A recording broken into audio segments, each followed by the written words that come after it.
Que dia lindo, que dia abençoado. O culto já começou abençoado, amém? Não só com os louvores, mas com a apresentação de uma vida para o Senhor, amém? Vocês estão animados?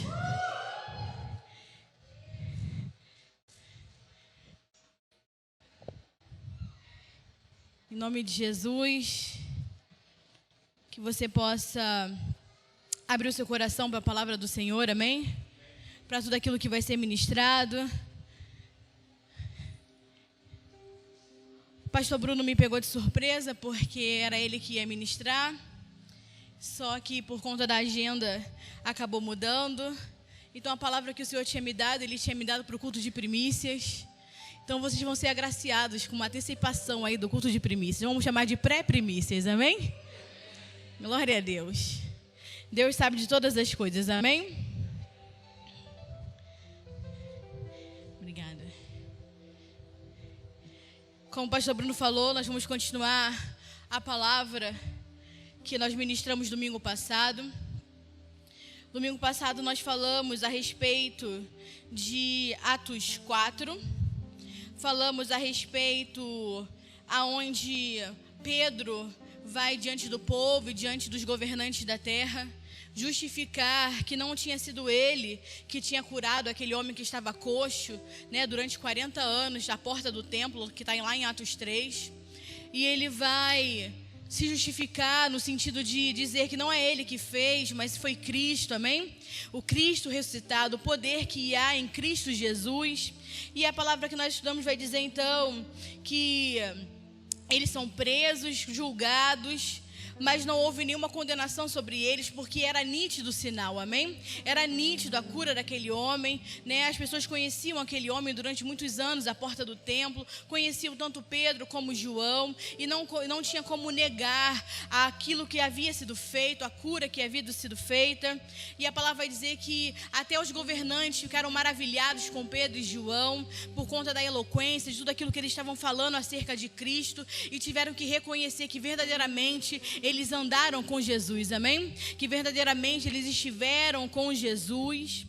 E a palavra vai dizer então que eles são liberados da prisão, eles vão até o povo e contam tudo o que aconteceu. E o final que nós lemos, né, em Atos 4, versículo 27, 28, até o final vai dizer então que eles levantaram um clamor diante do Senhor e declararam que tudo aquilo que aconteceu, desde a perseguição de Jesus, as pessoas que o traíram, que o prenderam, que o mandaram matar, tudo fez parte do propósito de Deus, amém? Porque Deus tem o controle de todas as coisas, amém? Deus tem um controle de tudo e nada foge do controle de Deus. Então, debaixo desse espírito, nós vamos ministrar a palavra de hoje, amém?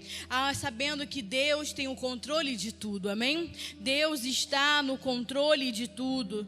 Então, nós vamos lá para Atos 5. No finalzinho de Atos 4, começa a falar acerca, né, das ofertas, vai falar sobre Ananias e Safira. Atos 5 começa falando, né, sobre Ananias e Safira, que em uma outra oportunidade eu vou ministrar sobre eles. Mas hoje nós vamos começar em Atos 5, versículo 12, amém? Atos 5, versículo 12, diz assim a palavra do Senhor. Vamos ficar atentos à palavra, depois eu vou voltar explicando, né, versículo por versículo, mas eu vou ler toda a palavra. Atos 5, versículo 12 vai dizer: muitos sinais e prodígios eram feitos entre o povo pelas mãos dos apóstolos, e costumavam todos reunir-se de comum acordo no pórtico de Salomão, mas dos restantes ninguém ousava juntar-se a eles, porém o povo lhes atribuía grande admiração, e crescia mais e mais a multidão de crentes, tanto homens como mulheres agregados ao Senhor, a ponto de levarem os enfermos até pelas ruas, e os colocarem sobre leitos e macas, para que ao passar Pedro, ao menos a sua sombra se projetasse na algum daqueles. Afluía também muita gente das cidades vizinhas a Jerusalém, levando doentes e atormentados de espíritos imundos, e todos eram curados. Levantando-se, porém, o sumo sacerdote e todos que estavam com ele, isto é, a seita dos saduceus, tomaram-se então de inveja, prenderam os apóstolos e os recolheram à prisão pública. Mas de noite, um anjo do Senhor abriu as portas do cárcere e conduziu-os para fora e lhes disse: ide e apresentar-vos no templo e dizei ao povo todas as palavras desta vida. Tendo ouvido isso, logo ao romper do dia, entraram no templo e ensinavam. Chegando, porém, o sumo sacerdote e com que ele estavam, convocaram o sinédrio e todo o senado dos filhos de Israel e mandaram buscá-los no cárcere. Mas os guardas, indo, não os acharam no cárcere, e tendo voltado, relataram dizendo: achamos o cárcere fechado, com toda a segurança e as sentinelas nos seus pontos junto às portas, mas abrindo-as, ninguém encontramos dentro. Quando o capitão do templo e os principais sacerdotes ouviram essa informação, ficaram perplexos a respeito deles e do que viria a ser isto. Neste interim, alguém chegou e comunicou: eis que os homens que recolheste no cárcere estão no templo ensinando ao povo. Nisto, indo o capitão e os guarda, os trouxeram sem violência, porque temiam ser apedrejados pelo povo. Trouxeram-nos, apresentaram-nos ao sinédrio, e o sumo sacerdote os interrogou, dizendo: expressamente vos ordenamos que não ensinasseis nesse nome, contudo encheste Jerusalém da vossa doutrina, e quereis lançar sobre nós o sangue desse homem. Então Pedro e os demais apóstolos afirmaram: antes importa obedecer a Deus do que aos homens. O Deus dos nossos pais ressuscitou a Jesus, a quem vós matastes, pendurando-o no madeiro. Deus, porém, com a sua destra o exaltou a príncipe e salvador, a fim de conceder a Israel o arrependimento e a remissão de pecados. Ora, nós somos testemunhas destes fatos, e bem assim o Espírito Santo, que Deus outorgou aos que lhe obedecem. Eles, porém, ouvindo, se enfureceram e queriam matá-los. Mas levantando-se no sinédrio um fariseu chamado Gamaliel, mestre da lei, acatado todo o povo, mandou retirar os homens um por um. E lhes disse: israelitas, atentai no que ide fazer com esses homens, porque antes desses dias se levantou Teudas, insinuando ser ele alguma coisa, ao qual se agregavam cerca de 400 homens, mas ele foi morto, e todos quanto lhe prestaram obediência se dispersaram, e não deu em nada. Depois se levantou-se Judas o Galileu nos dias do recenseamento, e levou muitos consigo, também este pereceu, e todos quantos lhe obedeciam foram dispersos. Agora vos digo: dai de mão a estes homens, deixai-os, porque se este conselho ou esta obra vem de homens, então perecerá, mas se é de Deus, não podereis destruí-los, para que não sejais porventura achados lutando contra Deus. E concordaram com ele. Chamando os apóstolos, os açoitaram e ordenaram que não falassem mais em nome de Jesus, e os soltaram. E eles se retiraram do sinédrio, se alegrando por terem sido considerados dignos de sofrer afrontas pelo nome de Jesus. E todos os dias, no templo e de casa em casa, não cessavam de ensinar e pregar o Cristo Jesus. Amém?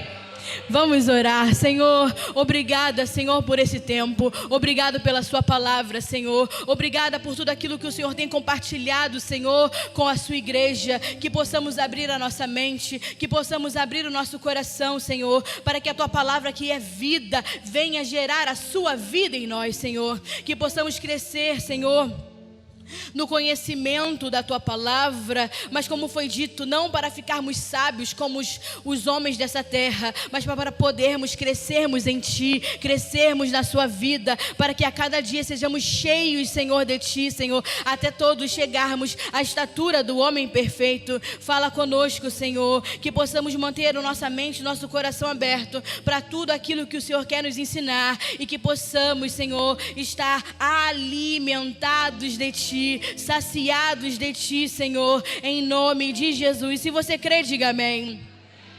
Glória a Deus. O intuito, o nome dessa palavra é o centro do Evangelho é Cristo, amém? Se depois você for procurar ela no YouTube, para poder reassistir a palavra, eu recomendo que o faça.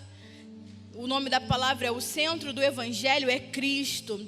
E o objetivo não é vocês ouvirem mais uma pregação, mas compartilhar com vocês a palavra, para que juntos a gente possa pensar, refletir sobre tudo aquilo que o Senhor está fazendo e nos colocando nesse tempo, amém?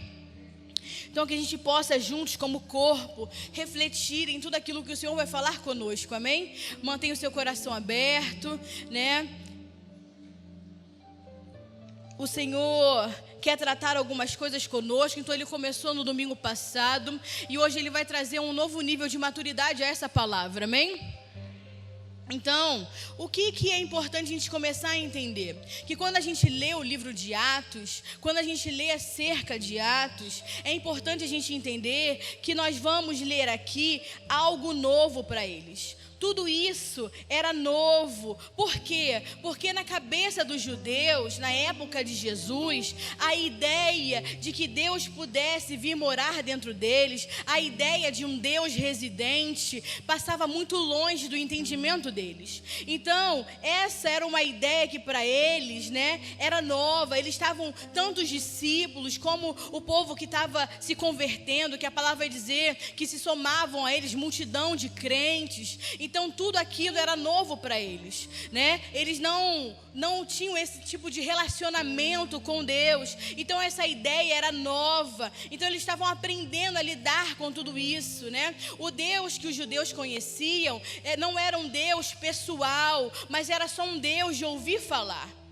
Era o Deus que se apresentou a eles lá no monte com Moisés, lá em Êxodo 19. Então eles estavam acostumados com esse tipo de relacionamento, né? Um Deus distante, um Deus de longe, um Deus que sempre teve um intermediário, né? Que era o sumo sacerdote, que na época, né, desde que começou esse relacionamento com Deus através de Moisés. Então, eles não tinham esse contato direto com Deus, tanto que quando Deus os chama, lá em Êxodo 19, para que eles tenham um relacionamento direto com Deus, o que eles falam? Não, Moisés, você vai lá, você sobe, você fala com Deus, porque a gente não quer falar com Deus. Porque quando Deus se apresenta no alto do monte, faz dizer que o monte começa a tremer, né? Há trovões, então começa a sair fumaça do monte. Eles ficam com medo e falam: Moisés, seja você o nosso intermediário diante de Deus. E aí Deus fala com você, você fala conosco, porque nós não queremos falar com Deus diretamente. Então essa é a ideia de Deus que eles tinham, de um Deus distante, um Deus longe, e a possibilidade desse Deus todo-poderoso vir habitar com eles era algo que eles não entendiam, era algo que eles não esperavam. Por isso que eles não conseguiam compreender e aceitar a profecia de Isaías, que dizia que ele seria um Deus Emanuel, um Deus conosco. Então eles não conseguiam compreender, tanto que Isaías já tinha profetizado que veria o Messias e ele seria o nosso Emanuel, ele seria um Deus conosco, um Deus de habitação, algo que parecia, que para nós parece simples, mas para eles, principalmente nessa época de Atos, que é logo após que Jesus é assunto aos céus, que se inicia, né, esse movimento da igreja de Atos, né, das casas, nos templos. Isso era muito difícil para eles compreenderem, eles não tinham esse costume, então eles estão se acostumando com essa nova ideia, amém? Então nesses primeiros capítulos de Atos, eles estão tentando administrar essa mudança, que para eles é uma mudança radical, de um Deus distante para agora um Deus que mora dentro deles. Vocês estão entendendo? Diga amém. Então, esse também pode ter sido um equívoco, porque quem conhece a história de Ananias e Safira, que está logo acima aí em Atos 5, né, do versículo 1 ao 12, vai contar, de 1 ao 11, vai contar a história de Ananias e Safira, vai dizer que esse pode ter sido o equívoco deles. Por quê? Porque quando eles mentem, né, acerca da oferta que eles iam entregar, Pedro vai dizer para eles o quê? Que vocês não estavam mentindo,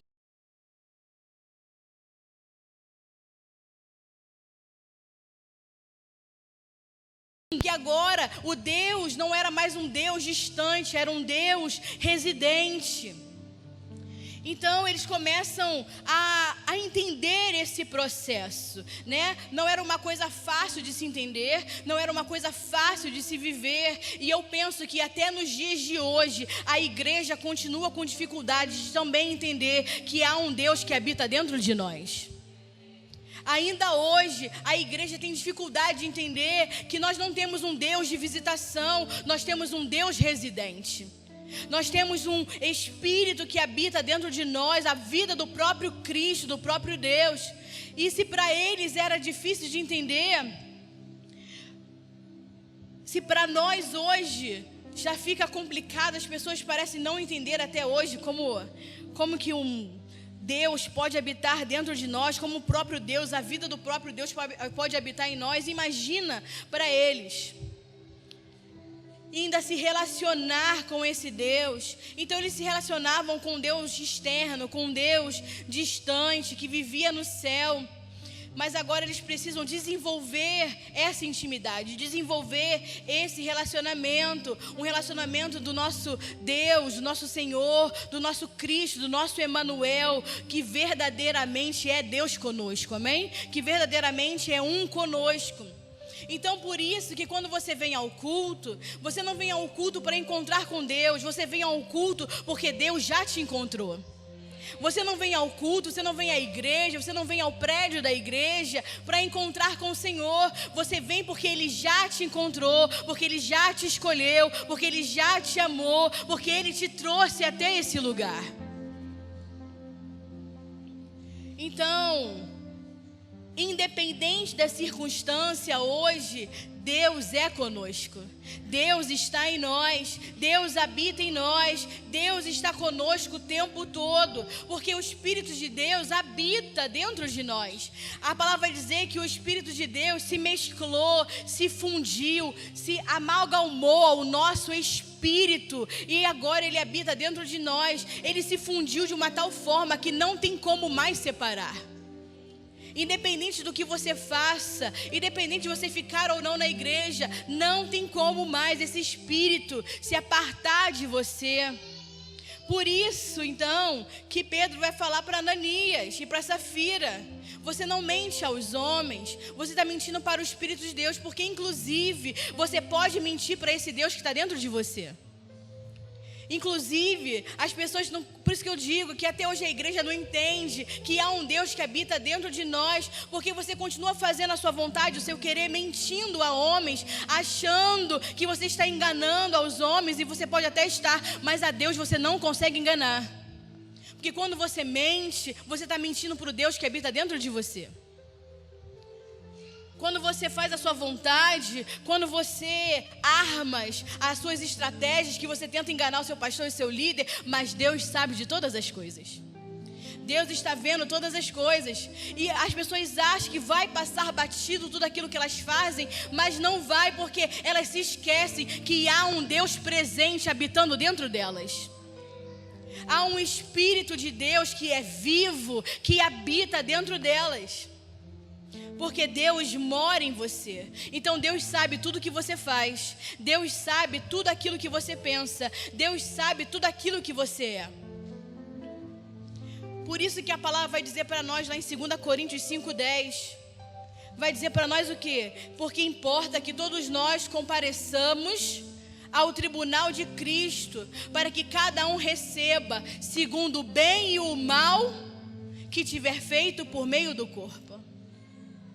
Por isso que cada um, quando estiver diante de Jesus, vai ter que dar conta da vida que viveu, de como viveu, o bem e o mal, porque Ele sabe todas as coisas. Porque você pode passar 80 anos da sua vida aparentando que você viveu o bem, mas Deus sabe se você fez o bem ou o mal. Porque a palavra vai dizer em Jeremias que Ele é um Deus que sonda o nosso coração e a nossa mente e vai recompensar a cada um segundo as suas obras. Mas independente daquilo que eles creem, independente daquilo que você crê, a verdade é que Deus agora é um Deus residente.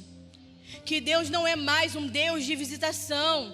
Deus está dentro de nós. Nós somos o templo de Deus no Espírito, é o que diz a palavra. Agora que você está em Cristo Jesus, que você confessou Cristo como o Senhor da sua vida, esse Deus, esse Espírito de Deus habita dentro de nós e não tem mais como separar, amém?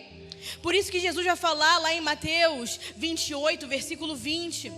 Jesus vai falar aos discípulos: eis que estou convosco todos os dias, até a consumação desse mundo.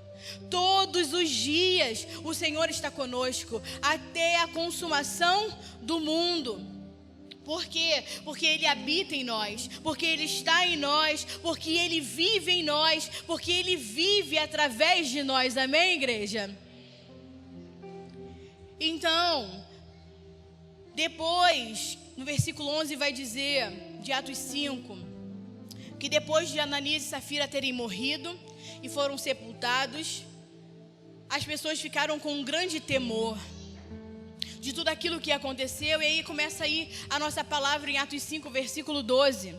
E aí a gente vai acompanhar aí versículo por versículo, amém? Atos 5, versículo 12, vai dizer: e muitos sinais e prodígios eram feitos entre o povo pelas mãos dos apóstolos, e estavam todos unanimemente no alpendre, no pórtico de Salomão. Então eles se encontravam no pórtico de Salomão, era uma parte do átrio, né, que ficava fora do santíssimo lugar, do santo lugar. Então era como se fosse o átrio do templo, o pórtico de Salomão, um lugar muito grande, né, que conseguia acolher muitas pessoas. As pessoas entravam e saíam do templo, né, tinham que passar por esse lugar. Então eles estavam ali reunidos, e a palavra vai dizer que estavam então ali os apóstolos, né? Estava Pedro, estava João, fazendo sinais e prodígios entre o povo, amém? Então eles operavam sinais, operavam prodígios, impondo as mãos. Então eles impunham as mãos aos doentes e eles eram curados. Eles colocavam as mãos sobre os enfermos e eles eram curados. Eles colocavam as mãos sobre as pessoas possessas de espírito imundo e eles eram libertos. Vocês estão entendendo? Diga amém. Versículo 13. Dos outros, porém, ninguém ousava ajuntar-se a ele, mas o povo tinha-os em grande estima. Então o povo não queria ser crente, mas considerava eles, tinha uma grande consideração pelos crentes, tinha uma grande consideração pelos apóstolos. Tanto que quando nós lemos, né, quando o capitão e os generais vão pegar novamente que eles estão pregando no templo, não levam ele com violência, com medo deles serem apedrejados. Por quê? Porque o povo gostava, amém? O povo simpatizava com eles por conta dos sinais, por conta dos prodígios, por conta da pregação do evangelho. Vocês estão entendendo? Diga amém. É como a gente vive hoje, amém? Tem muitos simpatizantes, tem muita gente que não quer ser crente, mas simpatiza com o crente. Mas a diferença é que hoje, além dos simpatizantes com crentes, nós temos crentes simpatizantes, que só querem ser amigos de Jesus e não querem compromisso. Então naquela época eles gostavam do crente, mas declarava que não queria ser crente. Mas hoje a gente tem muito crente que não quer ser crente de verdade. É o crente simpatizante, é o crente amigo de Jesus. A gente só está aquecendo, amém? Versículo 14.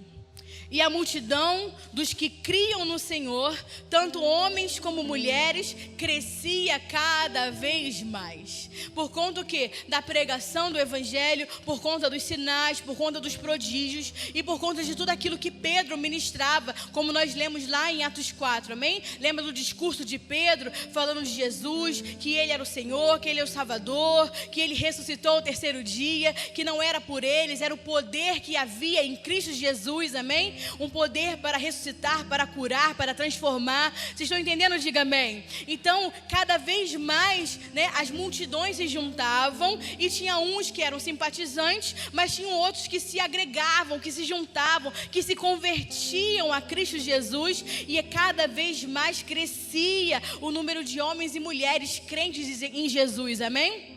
Versículo 15, de sorte que transportavam os enfermos para as ruas e os colocavam em leitos e em camilhas, para que ao menos a sombra de Pedro, quando este passasse, curasse, cobrisse algum deles. E aqui no versículo 15, que começa o misticismo dentro da igreja. Como assim, pastora?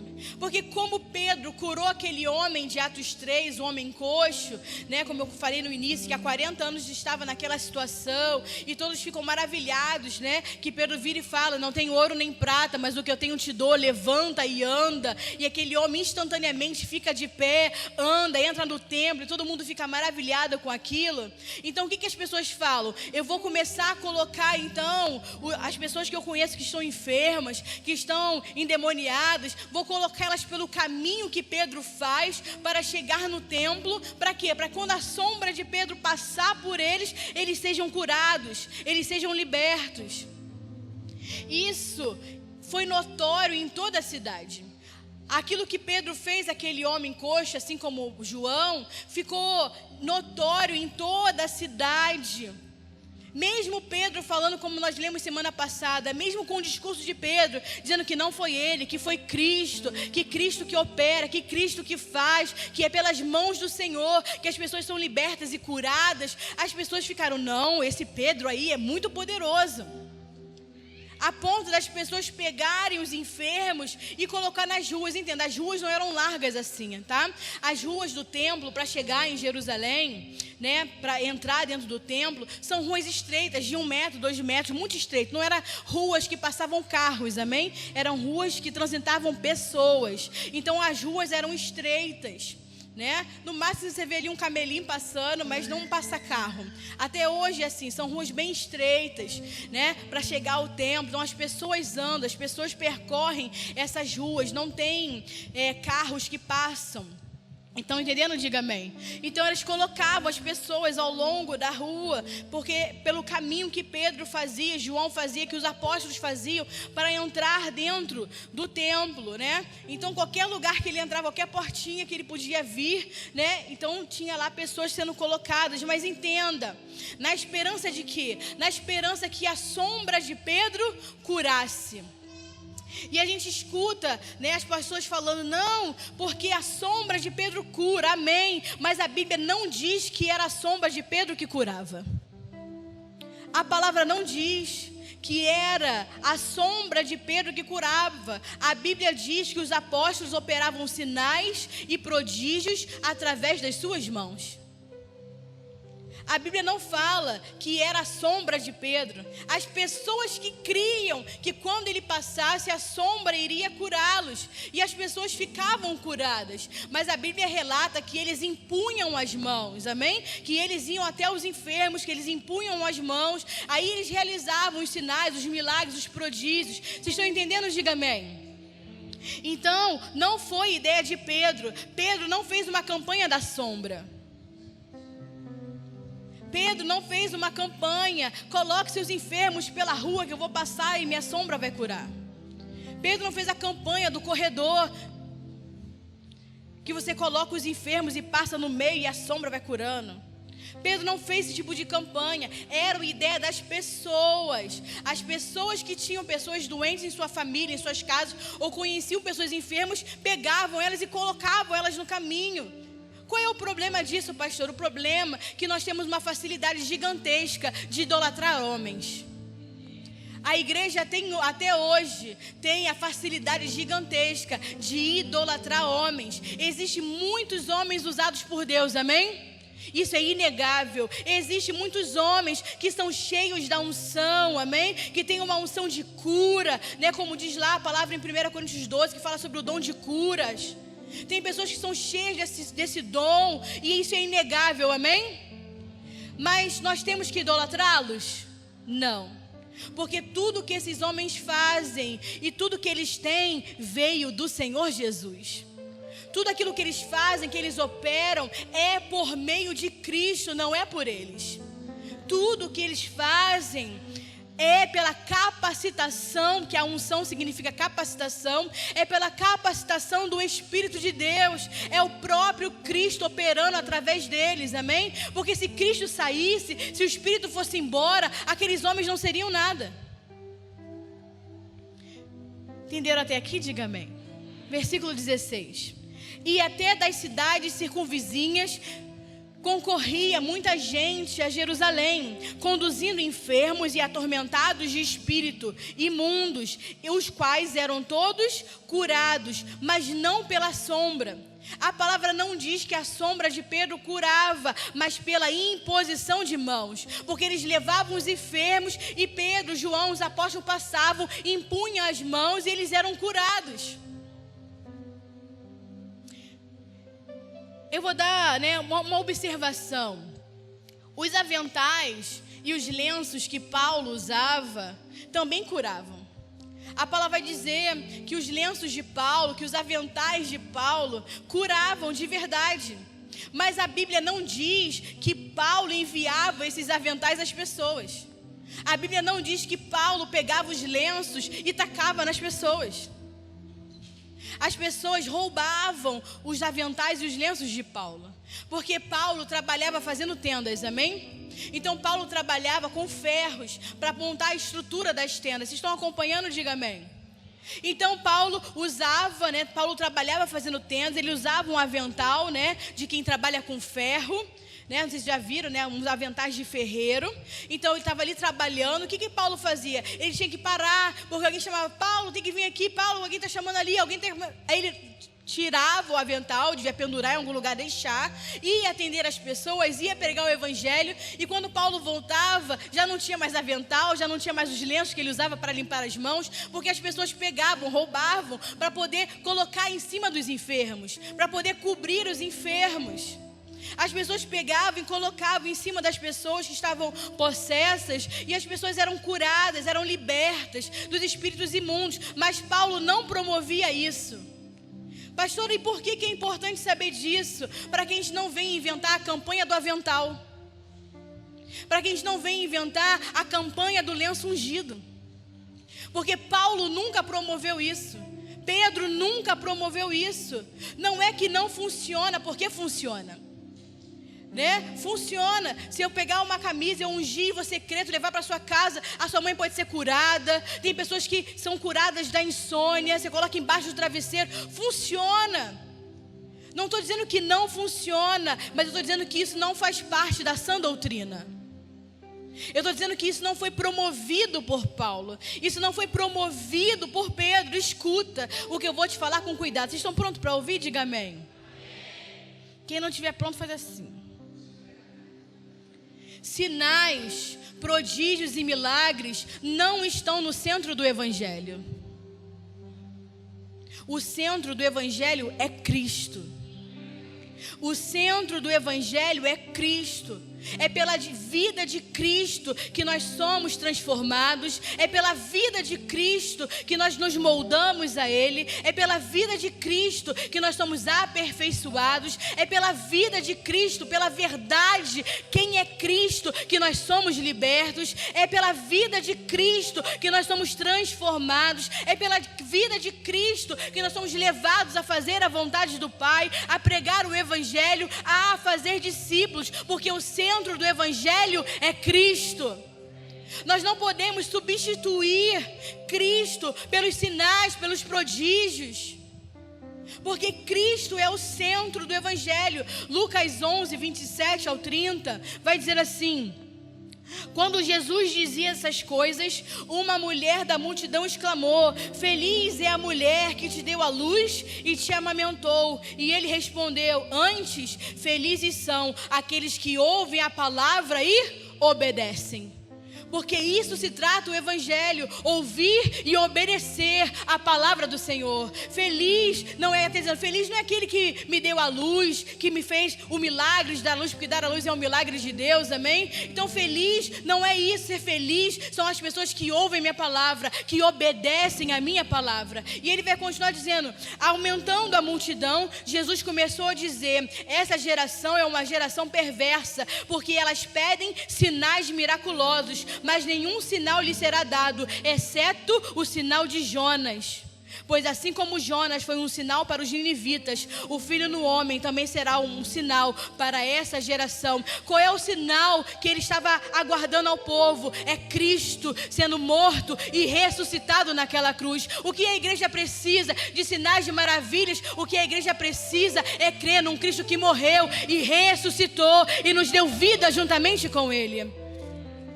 Esse é o maior sinal, esse é o maior prodígio que a igreja precisa. É isso que é o centro do Evangelho. 1 Coríntios 1, 22, 24, Paulo vai falar assim: os judeus pedem sinais miraculosos, os gregos procuram sabedoria. Nós, porém, pregamos a Cristo crucificado, o qual é escândalo para os judeus, loucura para os gentios, mas para os que quanto foram chamados, tanto judeus como gregos, Cristo é o poder de Deus e Cristo é a sabedoria de Deus. Eles pedem sinais, a mesma coisa que Jesus está falando em Lucas, ele vai repetir. Os judeus pedem sinais, agora se juntou os gregos, os gentios, e eles querem saber das sabedorias, do conhecimento dessa terra, porque eram homens estudiosos, cultos. E ele está falando que o sinal que eles vão ver é Cristo crucificado, porque Cristo é o poder de Deus. Cristo é sabedoria de Deus, Cristo é o poder de Deus, porque Cristo é o centro do Evangelho. Por quê? E as pessoas ficam assim, né? Ai, pastora, mas por que a gente não vê tantos milagres, tantas coisas prodígios que eram feitos na época da igreja de Atos? Porque hoje nós não vemos os mesmos sinais, a mesma quantidade de sinais que era visto na igreja de Atos, porque Deus não quer fazer hoje o que fez com Atos. Porque o tempo é outro, a estação é outra. Pastor Bruno já ministrou sobre isso. Ele fez uma pregação falando sobre a estação apostólica, que o tempo da estação carismática, que é esse tempo, passou. Então as pessoas ficam, a igreja podia ser como a igreja de Atos. Não vai ser, não vai voltar a ser, porque esse era um período, era um momento, era uma história, era um povo diferente, era uma circunstância diferente. Não quer dizer que Deus não opere milagres, que Deus não cure, que Deus não liberte. Ele continua fazendo isso, mas não vai ser como em Atos. Primeiro que nós não estamos em Atos, primeiro que nós não estamos lá, primeiro que nós não somos judeus. Então, em Atos, ele precisava tratar os dos judeus daquela forma. Por quê? Porque lá em Atos, a gente não pode esquecer que esse evangelho estava sendo pregado primeiramente aos judeus. Primeiramente, os judeus estavam recebendo esse evangelho. E os judeus não criam em nada se não vissem sinais. Por isso que eles pediam sinais a Jesus. Por isso que eles pediam sinais o tempo todo, porque eles só criam através de sinais. Eles estavam acostumados com os sinais. Eles estavam acostumados em ver prodígios. Eles estavam acostumados desde o antigo pacto a ver os anjos trabalhar, a ver Deus vindo, visitando, saindo, acontecendo coisas mirabolantes. Então, eles estavam falando aos judeus. Então, Jesus usava de muitos sinais, de muitos prodígios, para poder mostrar a eles, para que eles pudessem entender quem é Cristo. Então, eles operavam sinais, prodígios, entravam com a pregação do Evangelho, eles ficavam maravilhados, confessavam a Cristo e a multidão ia se juntando a eles. Vocês estão entendendo? Diga amém. Você vai perceber que, se você ler a palavra, que o ministério de Paulo, o ministério de Barnabé, já não é um ministério cheio de sinais como em Atos. Já não é um ministério cheio de prodígios como era em Atos. Por quê? Porque o ministério de Paulo, o ministério de Barnabé, não é com os judeus, é com os gentios. Então Deus tem uma forma de tratar, uma forma de cuidar, uma forma de fazer com cada um, com cada forma, em cada tempo, em cada estação. Entenda, Deus opera, amém? Deus ainda faz sinais, Deus ainda faz maravilhas, Deus cura, Deus transforma, Deus liberta, Deus faz aquilo que Ele quiser, amém? porque Ele é Deus, Ele é soberano. Deus transforma, Deus restaura, Ele reconcilia. Deus faz tudo que é do prazer da sua vontade. Ele faz o que Ele quer, Ele faz a hora que Ele quer. Por quê? Porque isso é o reino. Isso é a manifestação do reino. Jesus também curava, Jesus também libertava. Mas o que nós temos que entender é que isso não é o centro do Evangelho. Cristo é o centro do Evangelho. Porque se você não entende que Cristo é o centro, você vem, busca a sua cura, busca a sua libertação e depois vai embora. Você não cria raízes, você não conhece a Cristo, você não cria uma identidade de filho, porque você vai em busca de lugares, de locais, para buscar revelação, para buscar, profetada, para buscar sinais. E Cristo? Você tem que buscar a Cristo. Você tem que buscar a conhecer a Cristo. Desde o ano novo do velho pacto, o profeta Osés já falava: busque em conhecer e se esforçar em conhecer ao Senhor. A nossa busca não é por sinais, a nossa busca não é por prodígios, ainda que Deus o faça. A nossa busca tem que ser por Cristo. Temos que entender que esses sinais que aconteciam em Atos não estão no centro do Evangelho. E pastora, por que nós temos que tomar cuidado com isso? Nós temos que tomar cuidado com isso, porque sinais também são feitos em outras religiões. Sinais também são feitos em outras seitas. A feitiçaria também faz sinais. O feiticeiro também cura. Calma aí, pastora.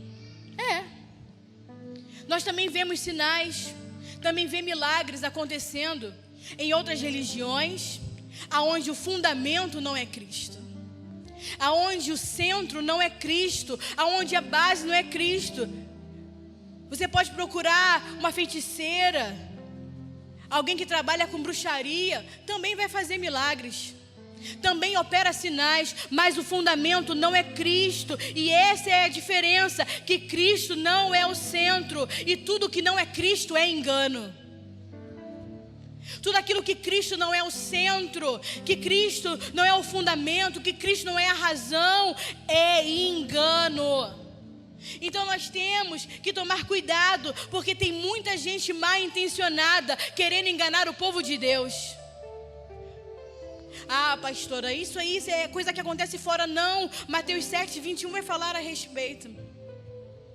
Mateus 7:21 vai dizer assim: nem todo que me diz Senhor, Senhor entrará no reino dos céus, mas aquele que faz a vontade do meu Pai que está nos céus. Muitos me dirão naquele dia: Senhor, Senhor, não profetizamos no seu nome? No seu nome não expulsamos demônio? No seu nome não fizemos muitas maravilhas, muitos sinais?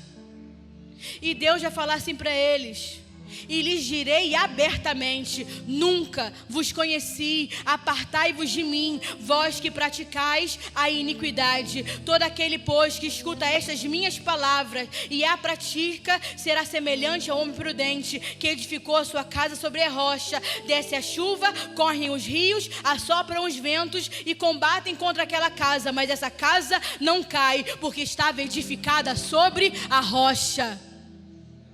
Cristo é a rocha, Cristo é o centro. Então cuidado, a igreja tem que tomar cuidado, porque tem muita gente mal intencionada, que fala em nome de Cristo, que cura em nome de Cristo, que profetiza em nome de Cristo, que expulsa demônio em nome de Cristo, para enganar o povo. E Jesus está dizendo: apartai-vos de mim, vocês que praticam obras de iniquidade, porque para entrar no meu reino não basta confessar Senhor, Senhor, tem que fazer a vontade do meu Pai. Vocês estão entendendo?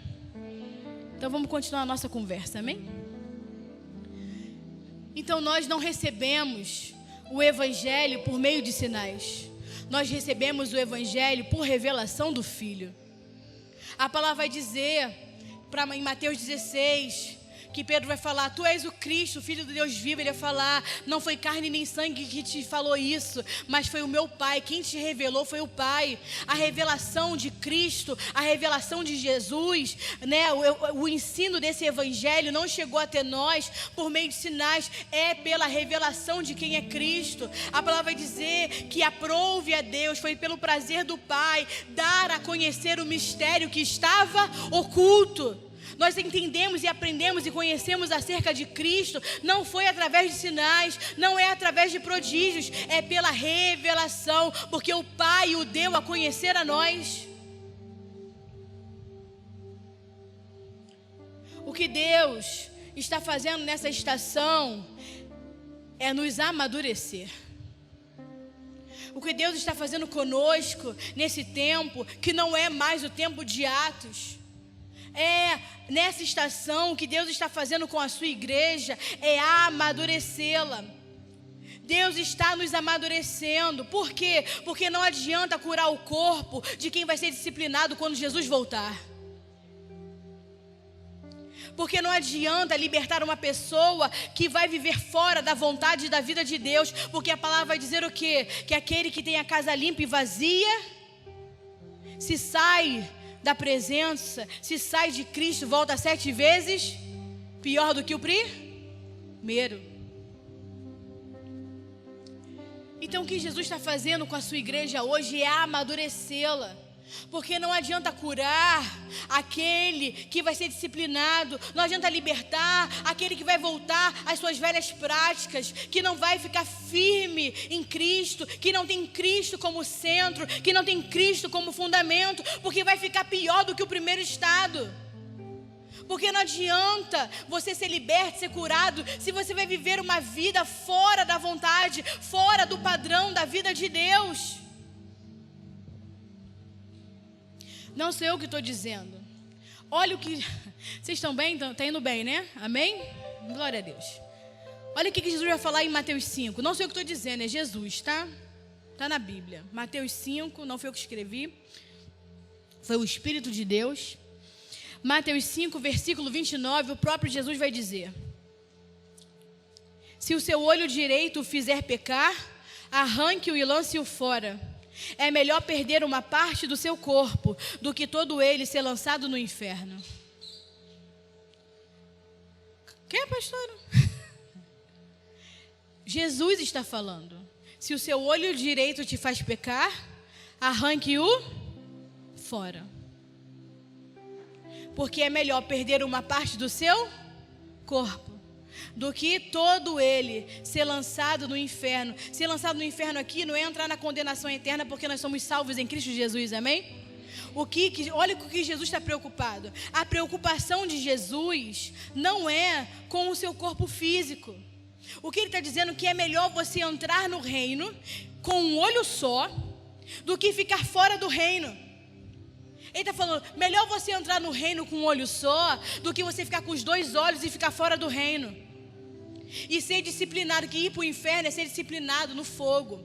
É ser disciplinado, é ficar na disciplina do fogo. Ou seja, não reinar. Porque se você é disciplinado, você não vai reinar com Cristo.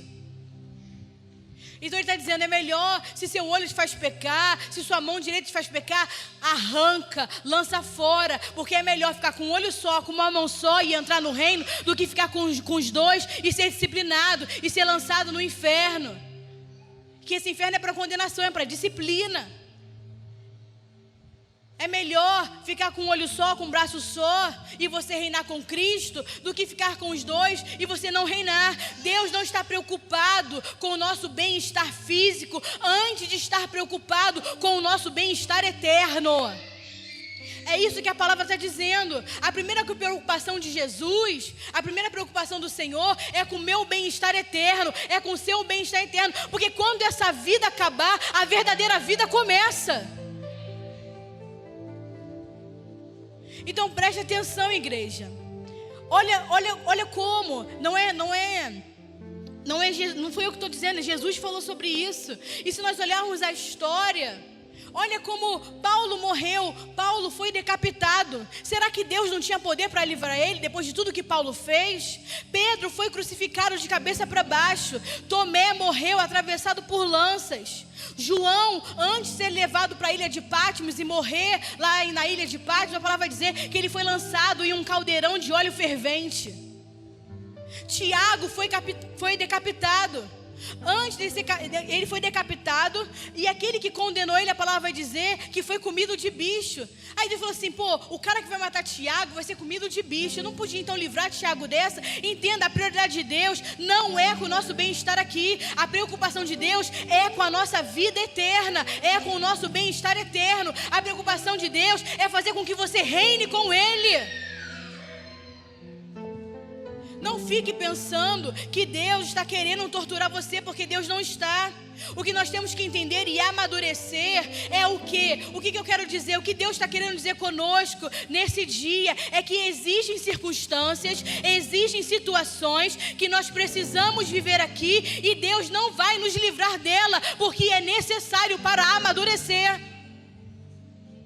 É necessário para crescer, é necessário para que Deus prove aonde está o seu coração. Se você está mais importado em viver alegre, bem nessa terra, ou de reinar com Ele, de viver com Ele. Qual é a verdadeira preocupação do seu coração? Se é com essa vida ou é com a vida que Ele te deu? Por quê, pastora? Porque tem circunstâncias e coisas que Deus não vai nos livrar, nós vamos ter que passar. Assim como Paulo passou, Pedro passou, João passou, assim como todos os discípulos de Jesus passaram, porque elas servem, elas existem para nos amadurecer e para cumprir o propósito de Deus. Lembra do que a gente falou semana passada?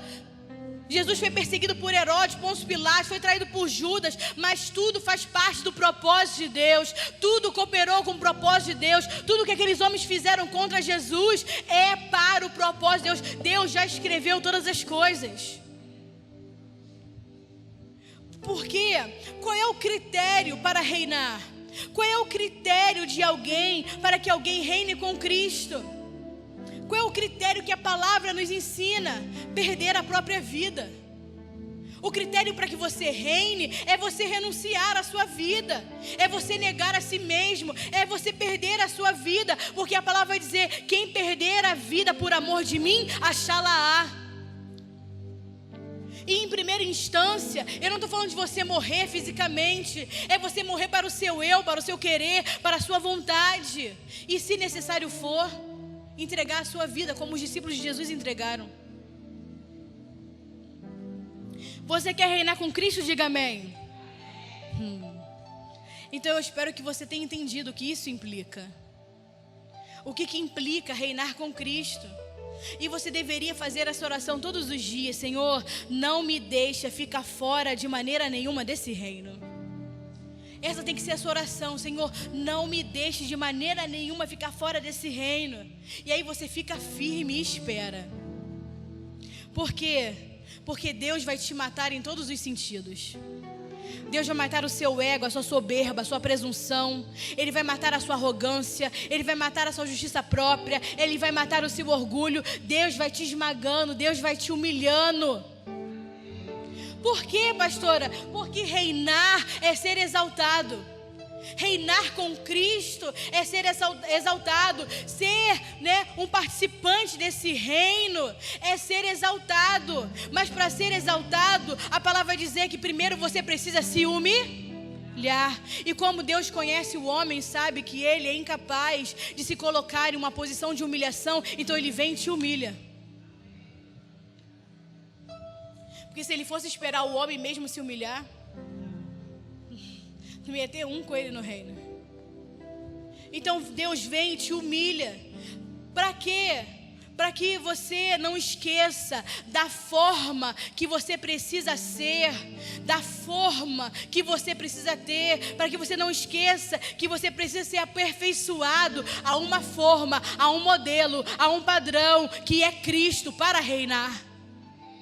Para que você não se esqueça que você por si, no seu eu, no seu querer, na sua vontade, na sua soberba, é impossível reinar com Ele. Então Ele vem, Ele vai te matando aos poucos, Ele vai removendo todo o seu eu, vai removendo a sua justiça própria, vai removendo as suas vontades, vai removendo os seus achismos, vai te humilhando, vai te esmagando. Por quê? Porque você tem que entrar na forma, e a forma para reinar é entrar na forma de Cristo, é ser como Cristo é.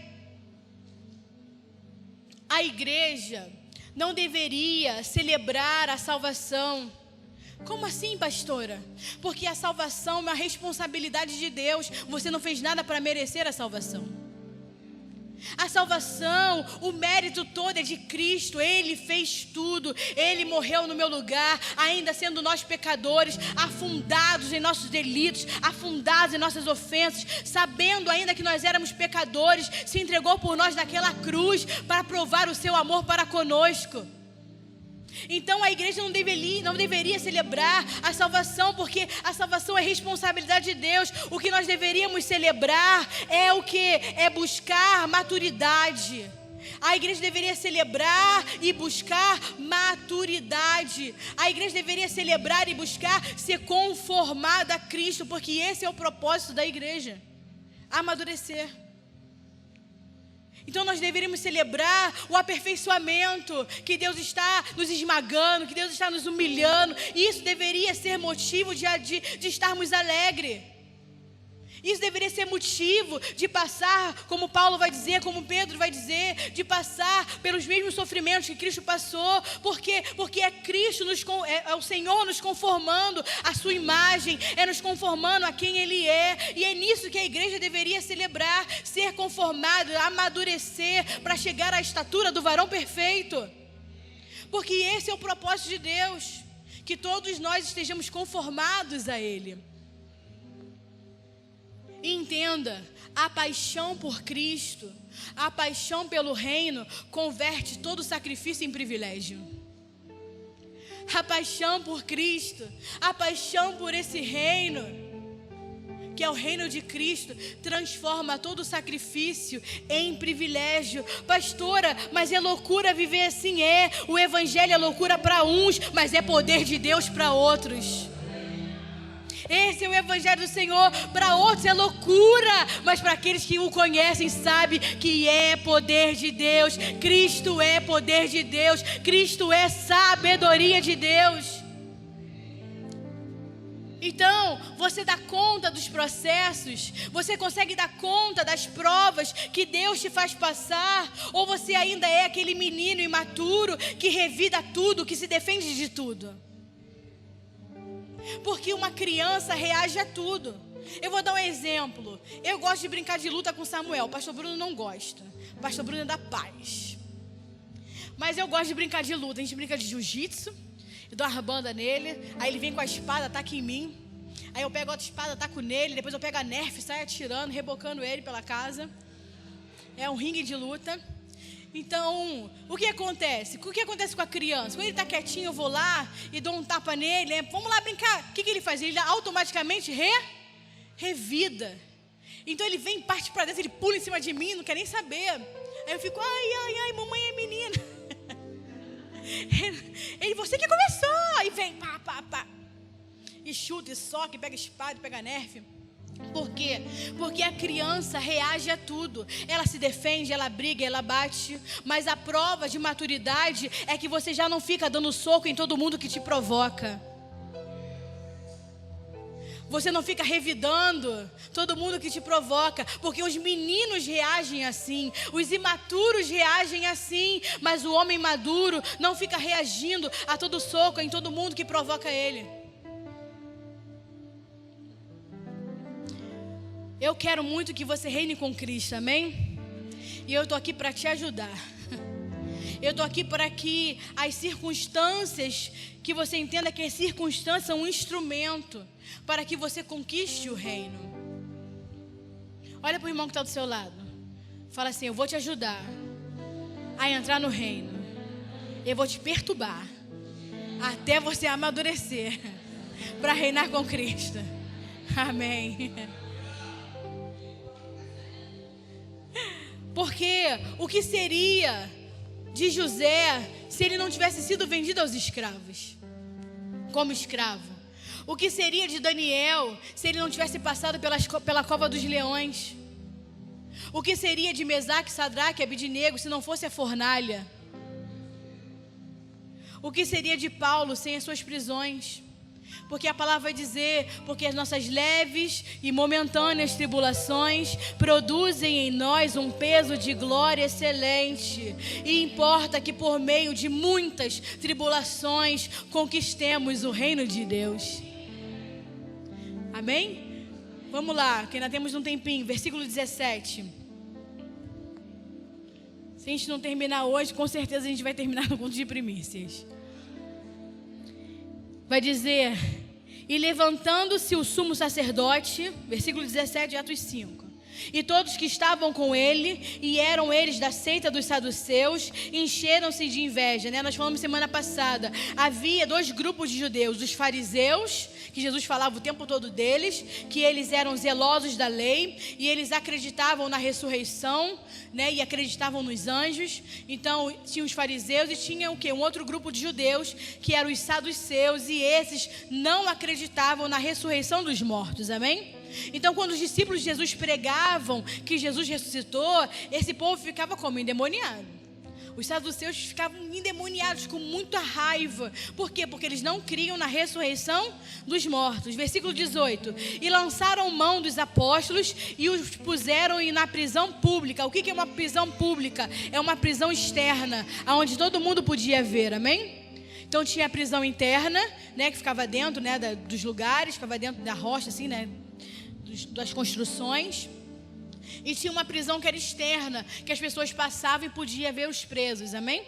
Versículo 19. Mas de noite o anjo do Senhor abriu as portas da prisão e, tirando-os para fora, disse: ide e apresentai-vos no templo e dizei ao povo todas as palavras dessa vida. Aí eu te pergunto, qual vida? Da vida que agora há dentro deles. Então o anjo vai lá, liberta eles e fala: vai, se apresenta no templo, se apresenta diante do povo e fala para o povo todas as coisas que dizem respeito a essa vida. Não a vida deles, mas a vida de Cristo que habita dentro deles. Vai e fale a respeito da vida de Deus. Por quê, pastora? Porque a igreja de Cristo é edificada pela palavra da vida. Nós somos edificados pela palavra, nós somos edificados por essa vida presente. É essa vida que edifica. O anjo não falou, vai lá e continua fazendo sinais e prodígios. O que o anjo vai falar? Vai lá e prega para o povo a respeito dessa vida. Fala dessa vida, porque essa vida, é nessa vida que há transformação, é nessa vida que há cura, é nessa vida que há reconciliação, é essa vida. Fale a respeito da vida de Deus, dessa vida presente. É por essa vida que crescemos, é por essa vida que frutificamos, é por essa vida que nós avançamos como igreja de Cristo. Então nós temos que ter a consciência de que se nós não falamos dessa verdade presente, que é essa vida que está em nós agora, dessa vida que foi colocada em nós, isso não vai gerar fruto nenhum sobre ninguém. Se você não fala dessa vida, nada que você faça vai ter efeito sobre a vida das pessoas. Porque as pessoas podem fazer sinais, milagres, prodígios, mas sempre aparece um outro problema. Porque quando você sana um problema, levanta outro, aparece outro. Mas a vida de Deus permanece. A vida de Deus não vai embora. A vida de Deus, ela transforma você continuamente. A vida de Deus vai te transformando de glória em glória, de glória em glória, de glória em glória. Então entenda, não é o quanto de teologia que você sabe, não é o quanto de conhecimento você tem, mas é o quanto dessa vida você consegue reter e dispensar sobre a vida do outro. Não é sobre o quanto de informação que você retém, mas é o quanto dessa vida que quando você abre a sua boca, essa vida flui através de você. Porque isso é o reino presente. O reino presente é uma vida que flui através de nós para a edificação da igreja. É uma vida que flui em nós. Por isso que ele vai falar, hoje falar, ide, apresentai-vos no templo e diz ao povo todas as palavras dessa vida. Porque essa vida que faz com que o reino de Deus se manifeste. É por essa vida que a vida de Cristo começa a crescer e expandir. É por essa vida que há edificação, que há aperfeiçoamento. A realidade do reino de Deus sempre se cumpre através da vida da igreja.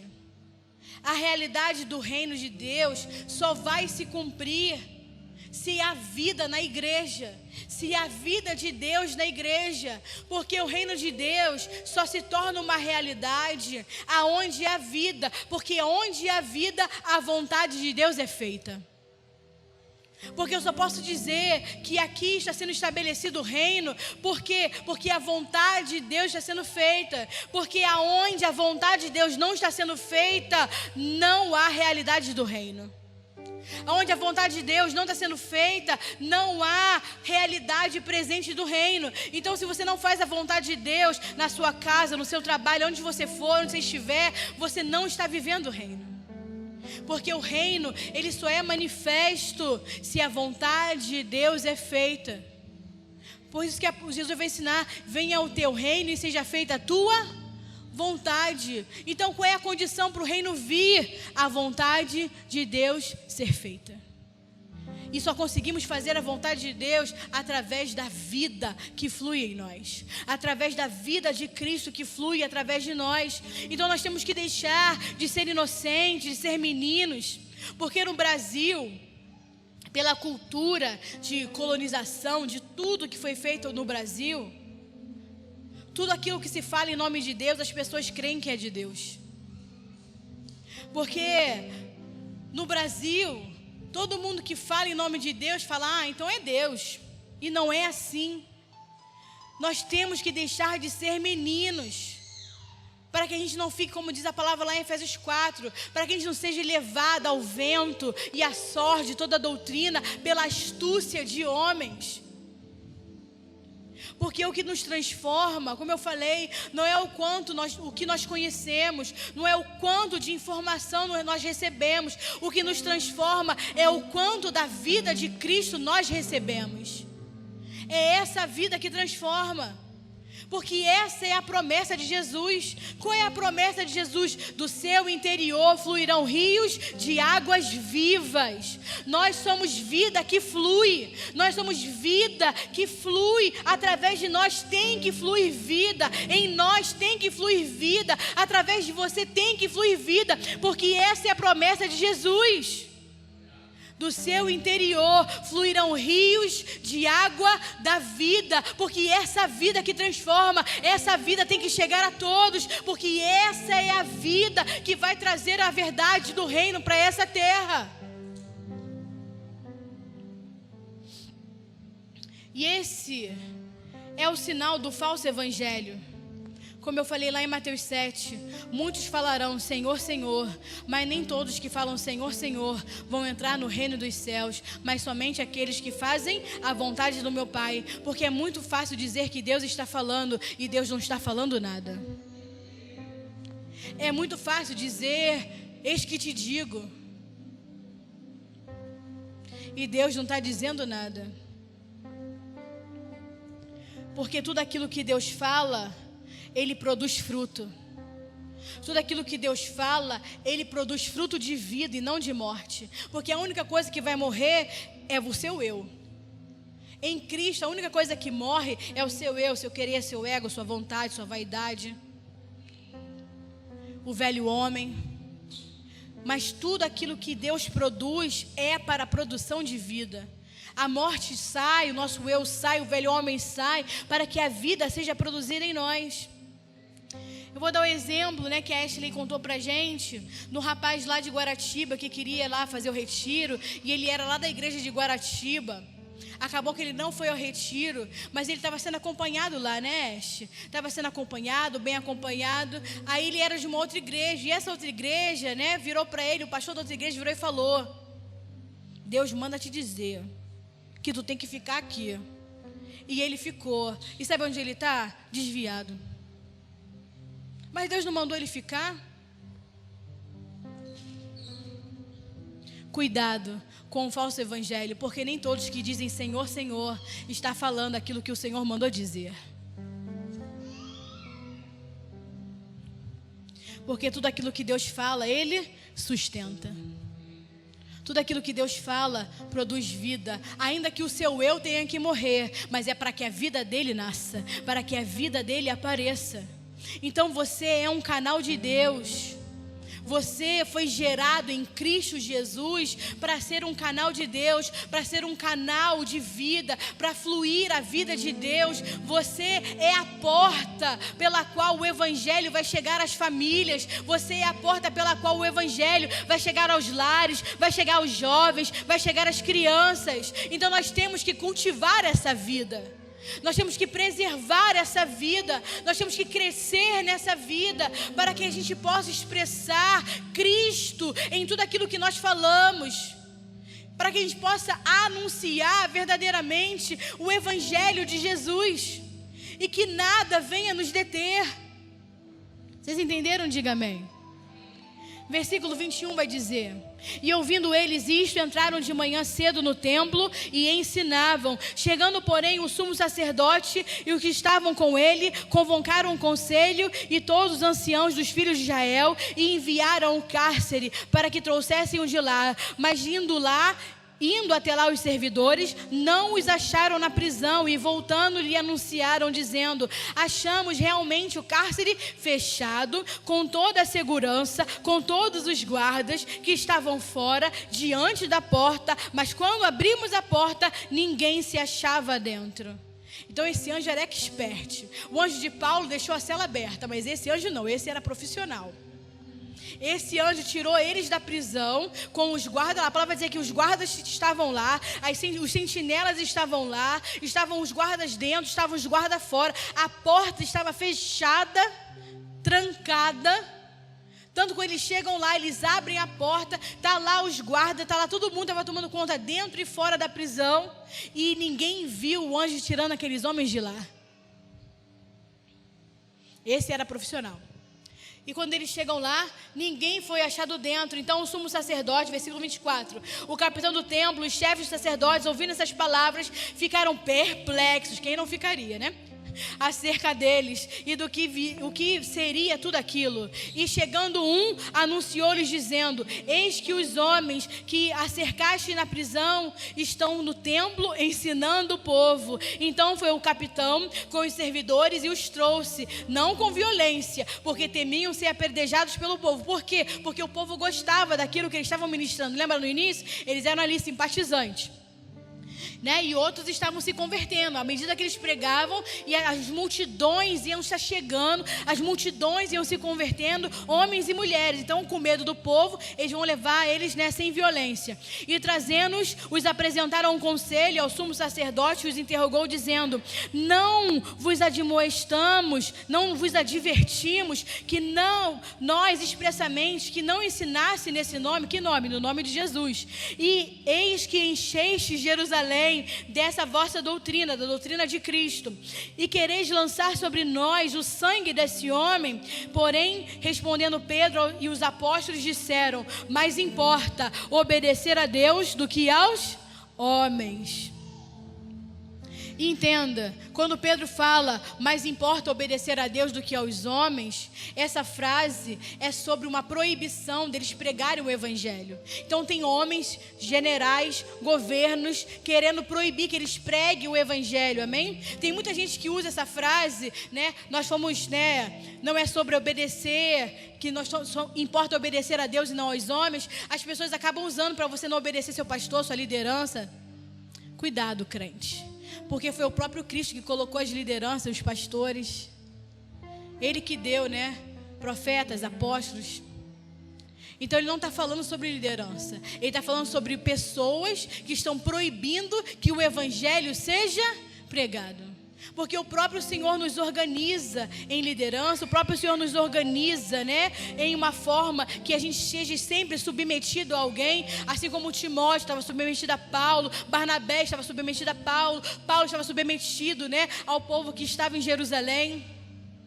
Então não fala acerca de liderança, está falando de o quê? De homens que proibiram Pedro e João de pregar o evangelho. Vocês entenderam? Diga amém. Ou seja, todas as vezes que alguém tentar te impedir que você pregue a palavra de Deus, que você faça a vontade de Deus, você pode usar essa frase dizendo: vale mais obedecer a Deus do que aos homens. Porque ninguém pode calar a boca da igreja, ninguém pode calar a voz da igreja, porque nós fomos chamados para pregar o evangelho. Ide, pregai o evangelho, ide, fazei discípulos em todas as nações. Então vale mais obedecer a Deus do que aos homens. Versículo 30, o Deus de nossos pais ressuscitou a Jesus. Então Pedro está pregando, o povo vai lá prender ele, Pedro não para, Pedro continua pregando, igual em Atos 4, em Atos 5 ele continua. O Deus de nossos pais ressuscitou a Jesus, ao qual vós matastes, suspendendo-o no madeiro. Então ainda acusa eles, que eles mataram Jesus. Deus com a sua destra o elevou a príncipe e salvador, quer dizer, a soberano e salvador, para dar a Israel o arrependimento e a remissão dos pecados. Então Jesus Cristo foi colocado numa posição de soberania, numa posição de governo. Por quê? Porque Ele é Rei dos Reis, Ele é Senhor de Senhores. E eu quero fechar aqui, você precisa escutar isso com muita maturidade. Pode parecer que o governo dessa terra está na mão de presidentes, está na mão de reis, está na mão de governadores, mas Jesus Cristo tem o governo de todas as coisas. Jesus Cristo tem um governo de tudo e de todos. O Senhor não perdeu o seu governo, pelo contrário, Ele tomou o governo dessa terra para Ele, quando morreu na cruz do Calvário. Ele retomou o governo de tudo para Deus novamente, através do seu sacrifício. O Senhor não perdeu o controle. Pelo contrário, o seu sacrifício garantiu que tudo agora seja ordenado novamente, debaixo do governo de Deus, debaixo da soberania de Deus, debaixo do propósito de Deus. O propósito vai se cumprir, porque Deus governa, o Senhor reina, Ele é soberano e o Senhor está restaurando a ordem de todas as coisas. Então escuta o que eu vou te falar com maturidade. Só vai acontecer aquilo que Deus quiser que aconteça. Ah, pastora, mas as guerras, está vindo aí uma terceira guerra mundial. Só vai acontecer aquilo que Deus quer que aconteça, aquilo que precisa acontecer para a conclusão do propósito de Deus. Então descansa.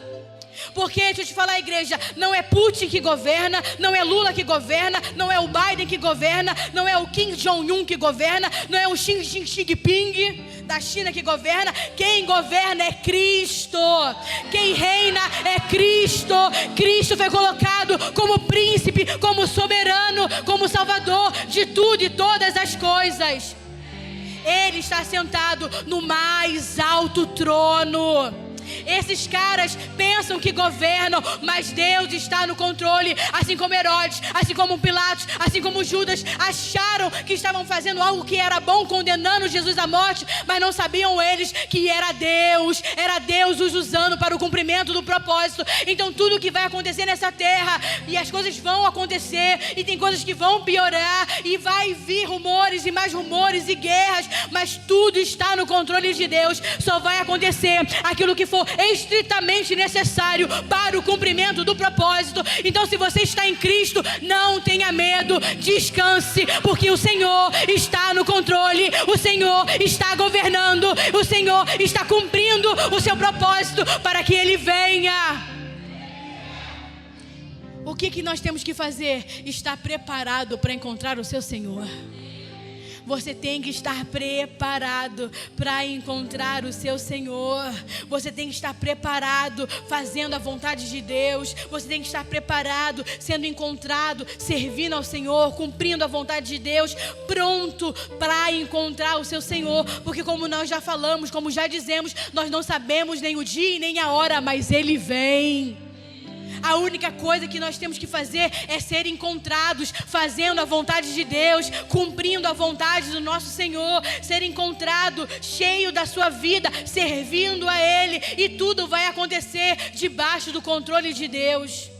Sabe por quê? Porque o maior desastre que você pode ter nessa vida não é morrer. Porque quando a gente morre, começa a nossa vida de eternidade, amém? Porque nós fomos feitos para uma vida de eternidade. Por isso que Ele nos deu a vida eterna. Mas o maior desastre não é você morrer, mas é você morrer sem estar preparado para encontrar o seu Senhor e responder diante dele a vida que Ele te deu. Então o maior desastre não é você morrer, é você morrer sem cumprir o propósito. É você morrer sem você estar preparado para encontrar o seu Senhor e dar conta da vida que você viveu. Então esteja preparado. Esse é o maior desastre da vida. É você ter vivido até aqui e ter desperdiçado o seu tempo com coisas e com pessoas que não vão te levar a lugar nenhum. É você ter desperdiçado o seu tempo, que eu já falei que é a coisa mais preciosa, não a pessoa, mas a coisa mais preciosa que o Senhor nos deu, ajuntando tesouros nessa terra, vivendo para esse mundo e não conseguindo colocar os olhos naquilo que é eterno. Então esteja vigilante, porque não há tempo para perder, amém? Fique de pé. Pastora, e o resto que vai até o versículo 42? Quarta-feira a gente continua. Quarta-feira, culto de primícias para a glória do Senhor. Então venha. Convida aí o crente que não veio hoje para vir no culto de primícias. Se você puder, venha no culto das 18 horas. Traga alguém para ouvir essa palavra animadora, amém? Deus está no controle. Deus continua no controle.